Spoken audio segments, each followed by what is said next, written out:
नमस्कार मित्रों, क्या आप किसी फैक्ट्री में काम करते हैं? क्या आप पोर्टेबल पावर टूल्स का इस्तेमाल करते हैं?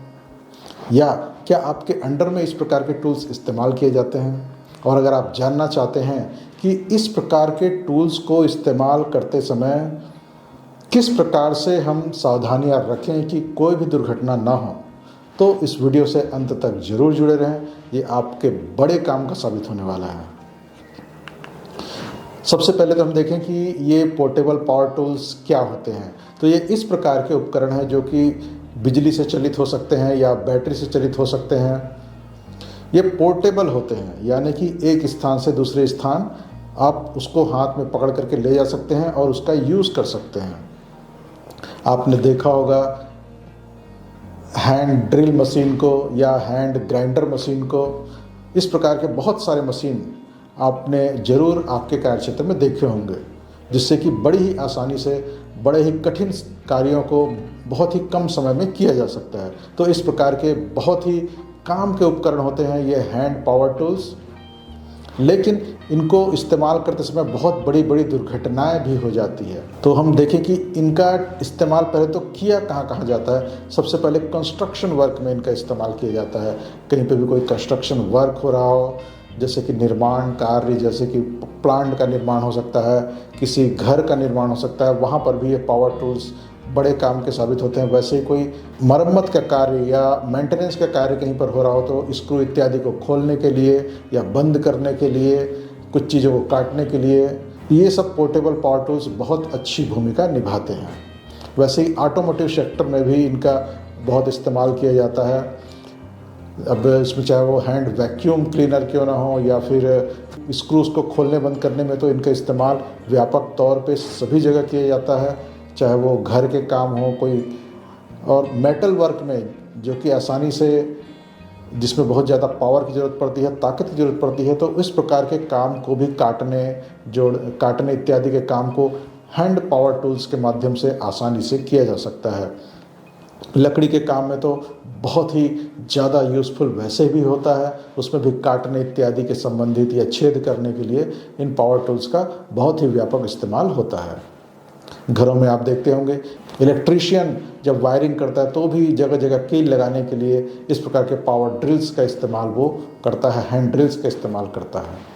तो इस प्रकार से बड़े ही कठिन कामों को, जो कि इतने अच्छे से और इतनी सफाई से साधारण तौर पर नहीं किए जा सकते, उनको भी इन पावर टूल्स के माध्यम से बड़ी ही आसानी से किया जा सकता है।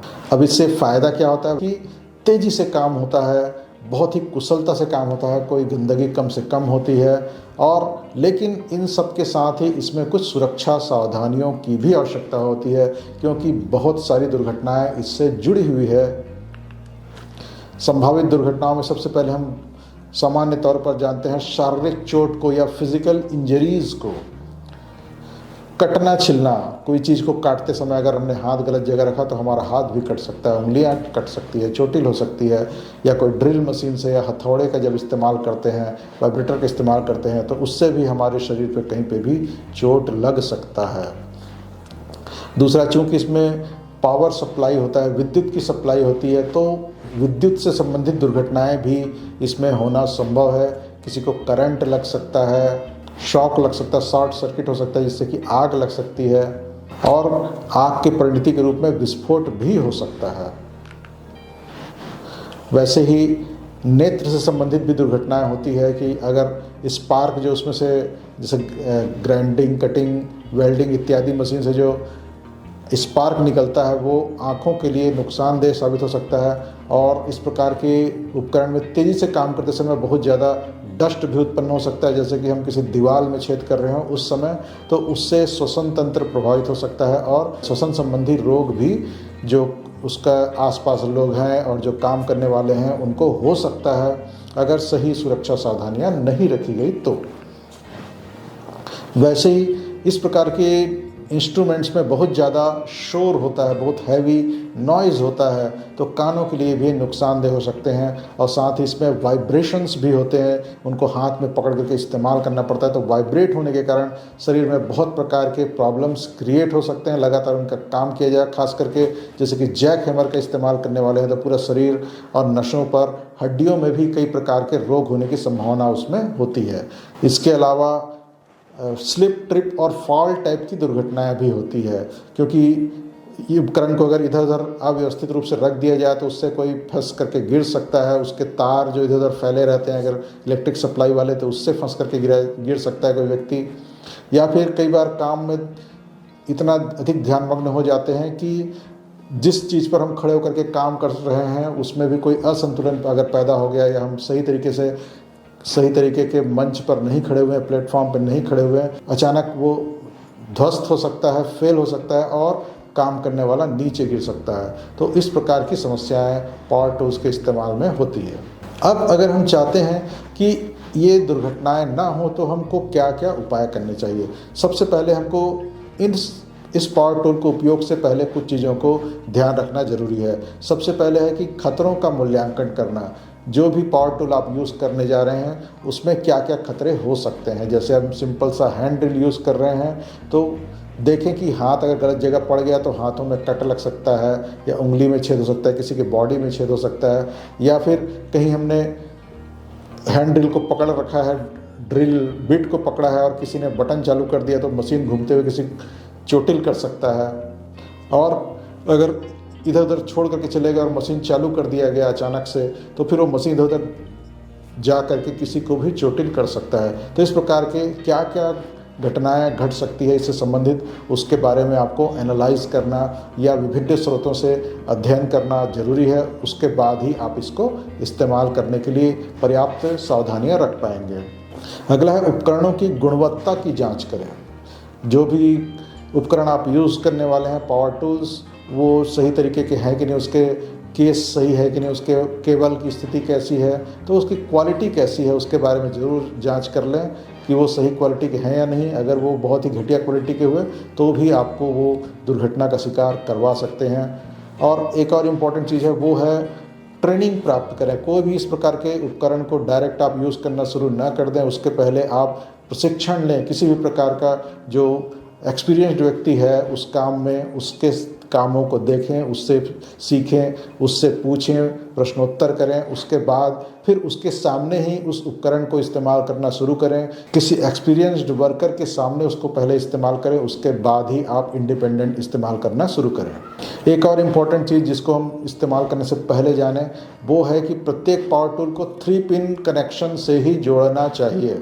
3 पिन वाले सॉकेट से आपूर्ति करनी चाहिए, तभी उसमें जो अगर बॉडी में अगर किसी प्रकार का करंट आ गया तो वो जो व्यक्ति इस्तेमाल कर रहा है वो करंट का शिकार नहीं हो पाएगा। एक चीज़ और ध्यान रखें कि जब आप इस्तेमाल नहीं कर रहे हो तो प्लग को सॉकेट से अलग कर दें, उसमें लगा हुआ न छोड़ें। अचानक सप्लाई ऑन कर दिया और सॉकेट से लगा हुआ मशीन चालू हो गया और बड़ी घटना घट गई। एक और इम्पॉर्टेंट चीज़ है वो है कि जितने भी उसके मेटेलिक पार्ट हैं जो पावर टूल्स आप यूज़ कर रहे हैं, जिनसे कि करंट नहीं गुजरता है लेकिन गुजरने की संभावना तो उसमें रहती है, तो उन सभी को अर्थिंग से जुड़ा होना बहुत ज़रूरी है। या फिर दूसरा है कि उसके ऊपर एक विद्युत रोधी परत अगर लगी हो तब भी उससे करंट से बचा जा सकता है। जब इस प्रकार के पावर टूल्स का यूज़ करते हैं तो अगर कोई गीली सतह पर अगर हम खड़े होकर के उसका इस्तेमाल कर रहे हैं तो उसके ऊपर इंसुलेटिंग मैट, सेफ्टी शूज़, वो भी ड्राई होने चाहिए प्रॉपर तरीके के, उसके ऊपर ही खड़े होकर के कार्य करें। और मोटर के बेयरिंग की कंडीशन, इसकी भी जांच होती रहनी चाहिए। बेयरिंग में कोई प्ले ना हो और उसके रोटर के जो क्लीयरेंस है उसकी भी जांच नियमित रूप से करते रहें। और मोटर में एक कार्बन ब्रश होता है, उसको भी प्रॉपर एडजस्टमेंट समय समय पर करते रहें। और उनमें कहीं पे भी कोई टर्मिनल है, जॉइंट्स हैं, उसमें कोई प्रकार का लूजनेस आ गया उसको प्रॉपर टाइट करते रहें, इसका भी ध्यान रखें। और अगर कहीं पे कोई इंसुलेशन आपको ख़राब दिखाई दे रहा है, केबल कटा हुआ दिखाई दे रहा है जिससे किसी को करंट लग सकता है, तो उस पार्ट को ठीक कर लें, उसके बाद ही पावर टूल्स का इस्तेमाल करें। और अगर कन्फाइंड स्पेस में अगर इसको लेकर के जा रहे हैं जहाँ पे चारों ओर से एक मेटेलिक पार्ट के अंदर कोई व्यक्ति बंद होकर के काम कर रहा है तो फिर वहाँ पर 24 वोल्ट सप्लाई से ही उसको इस्तेमाल करना चाहिए। इसके लिए अलग से डेडिकेटेड ट्रांसफार्मर भी मिलते हैं, पोर्टेबल टाइप के ट्रांसफार्मर, जिनसे कि इस प्रकार के 24 वोल्ट की सप्लाई ले सकते हैं। और अगला है इम्पॉर्टेंट चीज़ जो सभी जगह इस्तेमाल होता है, वो होता है पीपीईज का यूज़। व्यक्तिगत सुरक्षा उपकरण जैसे कि helmet, gloves, apron, goggles, ear muff, इन सभी को आवश्यकता अनुसार अवश्य पहने। खास करके हेलमेट और सेफ्टी शू तो सभी जगह पहने रहना ही चाहिए। उसके अलावा अगर आँखों में कोई चीज़ जाने की संभावना दिख रही हो छिटकने की तो गॉगल्स होने चाहिए। बहुत ज़्यादा शोर हो रहा हो तो फिर हमारे ईयर मफ या ईयर प्लग होने चाहिए। और अगर हाथ के कटने जलने की संभावना हो तो उसके अनुसार हमारे हाथों में हैंड ग्लव्स ज़रूर पहना हुआ होना चाहिए। और अगर वहाँ पर कोई गैस जनरेट हो रही हो, डस्ट जनरेट हो रहा हो तो फिर हमको मास्क भी लगा करके रखना पड़ेगा। और अगर कोई ऐसी चीज़ श्वास के साथ अंदर जा सकती है जो कि हमारे हेल्थ को और सेफ्टी को खतरे में डाल सकती है तो फिर वहाँ हमको BA सेट पहन करके भी काम करना पड़ सकता है। तो इन सभी चीज़ों का ध्यान रखें। और अगर आपके कपड़ों पर स्पार्क गिर रहा हो तो फिर वहाँ पर आपको एप्रॉन और सेफ्टी जैकेट पहनना भी आवश्यक होगा। एक और इम्पॉर्टेंट चीज़ जो पहले से हमको ध्यान रखना जरूरी है वो होता है संचार सुविधाएं। जहाँ पे भी आप काम कर रहे हैं वहाँ से संचार सुविधाएं आपको सहज उपलब्ध होनी चाहिए। अगर आप मोबाइल यूज़ कर रहे हैं तो मोबाइल में प्रॉपर नेटवर्क होना चाहिए ताकि कोई भी खतरे का स्थिति जब बनता है तो फिर आप आपातकालीन जो हेल्प है उसको आप कॉल कर सकें। और अगर मोबाइल वहाँ नहीं चलता तो फिर वायरलेस सेट वहाँ पर होना चाहिए जिससे कि आप कंट्रोल रूम में कनेक्टेड हों या किसी दूसरे व्यक्ति से कनेक्टेड हों, तब फिर वहाँ पर काम करें। और एक और इम्पॉर्टेंट चीज़ है वो है आपातकालीन योजना। आपातकालीन योजना जरूर रहनी चाहिए कि अगर कोई प्रकार का एक्सीडेंट वहाँ पर होता है तो क्या क्या स्टेप लेना चाहिए वहाँ के वर्कर्स को, जो इंजर्ड हुआ उसको या उसके साथियों को, इसके बारे में सभी को जानकारी भी होना चाहिए। अगला है कैलिब्रेशन। एक इम्पॉर्टेंट पार्ट होता है किस प्रकार के उपकरणों को कैलिब्रेट करना जिनको ज़रूरी है उसको नियमित रूप से ज़रूर कैलिब्रेट करें और उसका रिकॉर्ड भी मेंटेन रखें ताकि समय पर कैलिब्रेशन होता रहे। इस प्रकार के टूल्स को इंडिविजुअली प्रत्येक टूल के जो मेंटेनेंस वर्क जो भी हो रहे हैं उसका प्रॉपर रिकॉर्ड कीपिंग भी होना चाहिए कि कब उसका क्या चीज़ बदला गया। कोई चीज़ अगर बार बार ख़राब हो रही है तो हो सकता है उसमें कोई दूसरा ही फॉल्ट हो, तो इसीलिए इसके प्रॉपर रख रखाव का रिकॉर्ड होते रहना चाहिए। और इसके रिकॉर्ड को जो भी उस वर्क प्लेस के हेड हैं उसके द्वारा ज़रूर चेक होते रहना चाहिए ताकि कोई खतरा आए उससे पहले ही उसका समाधान निकल जाए। एक और इम्पोर्टेंट चीज़ है कि उपकरण को सही तरीके से पकड़ना, इसकी भी जानकारी बहुत ज़रूरी है क्योंकि सही तरीके से ना पकड़ने से ही कई बार उपकरण हाथ से छूट जाते हैं और यूज़ करने वाले को या सामने कोई और व्यक्ति हो उसको चोट लग जाता है और वो हाथ से किसी प्रकार से न छूटे। इस प्रकार से उसका जो टेक्निक है पकड़ने का, ये सभी अलग अलग उपकरणों का अलग अलग हो सकता है, इसकी जानकारी रखनी भी ज़रूरी है। और अपने उपकरणों का केयर करना, उनकी देखभाल करना, अगर वो गंदे हो रहे हैं तो साफ़ करना, अगर उसके ऊपर कोई चीज़ ग्रीस इत्यादि तेल वगैरह लग गया तो उसकी सफाई करना, कुछ टूट फूट गया तो तुरंत उसकी मरम्मत करना, कुछ खराबी आ गई हो तो तुरंत इसको ठीक करवाना, ये बहुत ज़रूरी है।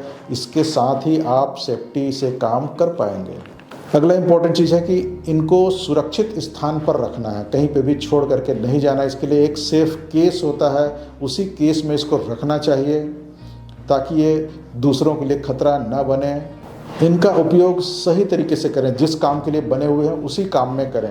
इच्छित तरीके से किसी भी तरीके से मौज मस्ती के लिए इसका इस्तेमाल नहीं होना चाहिए या नए नए एक्सपेरिमेंट के लिए इस्तेमाल ना करें। अगला है इस प्रकार के टूल्स के साथ खिलवाड़ नहीं करना चाहिए। इसमें बहुत ज़्यादा पावर होता है और थोड़ी सी गलती से बहुत बड़ी घटना हो सकती है, एम्पुटेशन हो सकता है, अंग भंग हो सकता है, किसी की मौत भी हो सकती है। इसीलिए इस प्रकार के टूल्स के साथ खिलवाड़ करना, किसी को डराना धमकाना, ये बिल्कुल ना करें। और ऐसा कोई कार्य कर रहा हो आपके कार्य क्षेत्र में तो उसको गंभीरता से लें और ऐसा नहीं करने दें और इसको रिपीट किसी भी हालत में ना होने दें। अगला है इसका नियमित रूप से इंस्पेक्शन करना। इस प्रकार के टूल्स को जब भी इस्तेमाल करें तो पहले पूरी तरीके से इंस्पेक्शन कर ले, किसी प्रकार का टूट फूट हो, क्षतिग्रस्त हो, गंदगी हो, उसकी पूरी तरीके से सफाई करवा लें, ठीक करवा लें, उसके बाद ही उसको यूज़ करें। अब अगला है उपयोग करते समय अगर हमारे हाथ में ये आ गया और हमको उपयोग करना शुरू करना है तो हमको क्या क्या सावधानी रखनी है। तो सबसे पहला है हमें आसपास की चीज़ों को देखना है कि वहाँ पर कोई ऐसी चीज़ तो नहीं है जो कि उस उपकरण को इस्तेमाल करने के कारण बड़ी दुर्घटना में बदल जाए। जैसे कि अगर उसमें से स्पार्क निकल रहा हो, अगर टूल से या ग्राइंडिंग इत्यादि से जो चिंगारी निकलती है वो अगर निकल रही है और आसपास अगर ग्राइंडिंग व्हील से चिंगारी निकल रही है और आसपास ज्वलनशील वस्तुएं हों, तो फिर ये बड़ी दुर्घटना बन सकती है, आग लग सकता है और विस्फोट भी हो सकता है। तो इसलिए आसपास के वातावरण को देखें, उसके बाद ही इसका इस्तेमाल करें। और इस प्रकार के ज्वलनशील वस्तुएं अगर आसपास है और आग लगने की संभावना दिख रही है तो फिर आपको हॉट वर्क परमिट लेना चाहिए और जो भी आसपास ज्वलनशील वस्तुएं हैं या तो उसको हटा दें या फिर प्रॉपर तरीके से ढक दें, ताकि किसी भी प्रकार से आग लगने की घटना न घट पाए, और सही तरीके से सही डायरेक्शन में उसको इस्तेमाल करें ताकि ज्वलनशील वस्तुओं पर सीधे सीधे चिंगारी नहीं पड़नी चाहिए। अगला है, हर एक टूल के साथ उसका एक मैनुअल भी आता है, तो इस प्रकार के मैनुअल्स को ज़रूर पढ़ें। जब भी टूल को आप इस्तेमाल करने वाले हैं उसका मैनुअल शुरू से लेकर लास्ट तक ज़रूर पढ़ें और उसमें जितने भी सुरक्षा सावधानियां हैं और उसको क्या क्या चीज़ें जांच करनी है उसके बारे में आप खुद एक चेक लिस्ट बना करके उसके अनुसार उसको चेक करते रहें। विद्युत उपकरणों को, चूँकि ये बिजली से चलने वाले उपकरण है, इसलिए इनको हमेशा सूखे स्थान पर रखना जरूरी है और उपयोग करते समय भी इस पर पानी ना पड़े इसका भी ध्यान रखना बहुत ज़रूरी है, नहीं तो ये बड़ी घटना बन सकती है। जब भी इसके तार में कोई भी क्षति दिखाई देती है तो उसको तुरंत ठीक करवाएं और उस तार को बदल दें या उस हिस्से को बदल दें, तभी उनका इस्तेमाल करें, नहीं तो किसी भी व्यक्ति को इस्तेमाल करने वालों को या दूसरों को करंट लग सकता है। शॉर्ट सर्किट से बचने के लिए उपाय करें, जैसे कि उसके लिए सर्किट ब्रेकर का या फ्यूज़ का इस्तेमाल करें। प्राथमिक चिकित्सा किट आपके आसपास होनी चाहिए। जब भी आप इस्तेमाल करते हैं तो इसमें बहुत ज़्यादा संभावना होती है कटने, छिलने या किसी प्रकार के घायल होने की, तो आप फर्स्ट एड किट आपके आसपास होनी चाहिए। जब भी आप यूज़ करने वाले हैं तो उसके बारे में आप ज़रूर जानकारी रखें कि आसपास फर्स्ट एड किट कहाँ पर है, और उसके जो भी फर्स्ट एडर हैं उनका भी फ़ोन नंबर आपके पास होना चाहिए। अगर आप खुद काम कर रहे हैं या किसी और से करवा रहे हैं तो भी आपके लिए फर्स्ट एड किट की जानकारी बहुत ज़रूरी है। और जब भी किसी भी प्रकार का कोई एक्सीडेंट होता है, छोटा या बड़ा, तो तुरंत एम्बुलेंस को बुलाएं और फर्स्ट एडर की मदद से उसको उचित प्राथमिक चिकित्सा प्रदान करें, ताकि कोई भी घटना बड़ी दुर्घटना में, घातक दुर्घटना में या प्राण घातक दुर्घटना में न बदल जाए। तो तुरंत ऑक्यूपेशनल हेल्थ सेंटर ऐसे घायल व्यक्ति को तुरंत भिजवाएं। तो मित्रों, ये रही कुछ सुरक्षा सावधानियाँ जो कि इस प्रकार के पावर टूल्स जो कि बहुत ही काम के हैं लेकिन बड़े पावरफुल हैं और सावधानियां न रखने पर किसी को बहुत बड़े जोखिम में डाल सकते हैं। तो इस प्रकार की सुरक्षा सावधानियों से युक्त होने के बाद ही इन सभी चीज़ों को इस्तेमाल करेंगे तो हमारा हर काम एक्सीडेंट से फ्री होगा और हम हमेशा अपने सभी टारगेट्स को अचीव कर पाएंगे। तो मित्रों, आज के लिए इतना ही। मिलेंगे अगले वीडियो में, तब तक के लिए नमस्ते जी, जय हिंद।